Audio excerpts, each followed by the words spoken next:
ಕರ್ನಾಟಕ ರಾಜ್ಯದಲ್ಲಿ ಒಂದು ಐತಿಹಾಸಿಕ ದಿನ ಅಂತಾನೆ ಹೇಳಬೇಕಾಗುತ್ತೆ.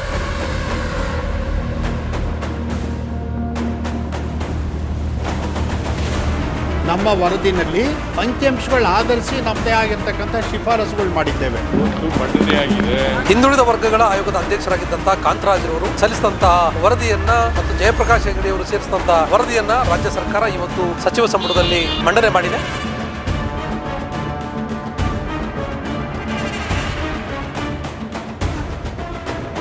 ಮಂಡನೆಯಾಗಿ ಅದರ ಶಿಫಾರಸುಗಳು ಎಲ್ರಿಗೂ ಸಿಕ್ಕಿಲ್ಲ. ಅದರಿಂದ ಕೆಲವು ಮಂತ್ರಿಗಳು ಆ ಶಿಫಾರಸುಗಳನ್ನೆಲ್ಲ ನೋಡಬೇಕು ಅಂತ ಅದು ನೋಡಿದ ಮೇಲೆ ಮುಂದಿನ ಗುರುವಾರ 4 ಗಂಟೆಗೆ ಕ್ಯಾಬಿನೆಟ್ ಮೀಟಿಂಗ್ ಇದೆ.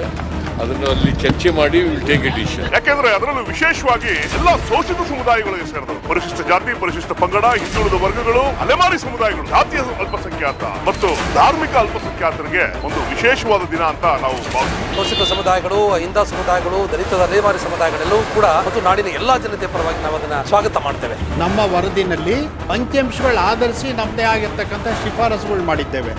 ಮಂಡನೆಯಾಗಿದೆ. ಹಲವಾರು ವರ್ಷಗಳಿಂದ ನಾವು ಇದೇ ರೀತಿಯಾದ ಒಂದು ಹೋರಾಟಗಳನ್ನ ಮಾಡ್ಕೊಂಡು ಬಂದಿದ್ದೀವಿ.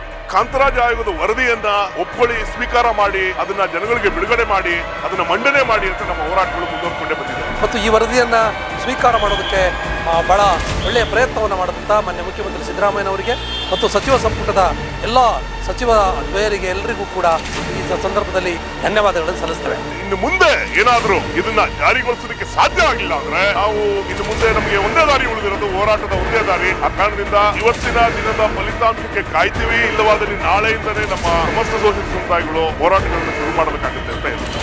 ಈ ತಕ್ಷಣದಲ್ಲಿ ರಾಜ್ಯ ಸರ್ಕಾರ ಈ ವರದಿಯನ್ನ ಸದನದಲ್ಲಿ ಚರ್ಚೆ ಮಾಡಬೇಕು. ಆ ಮುಖಾಂತರ ಅದನ್ನು ಸಾರ್ವಜನಿಕರ ಪ್ರಕಟಣೆ ಮಾಡಬೇಕು. ಆ ನಂತರದಲ್ಲಿ ಇದನ್ನು ಜಾರಿಗೆ ತರುವಂತಹ, ಅನುಮೋದನೆ ಮಾಡುವಂತಹ, ಅನುಷ್ಠಾನಕ್ಕೆ ತರುವಂತಹ ಕಾರ್ಯಕ್ರಮಗಳನ್ನು, ಯೋಜನೆಗಳನ್ನು ತಕ್ಷಣದಲ್ಲಿ ರೂಪಿಸಬೇಕಂತೇಳಿ ಈ ಸಂದರ್ಭದಲ್ಲಿ ನಾವು ವಿನಂತಿಯನ್ನು ಮಾಡ್ತೇವೆ.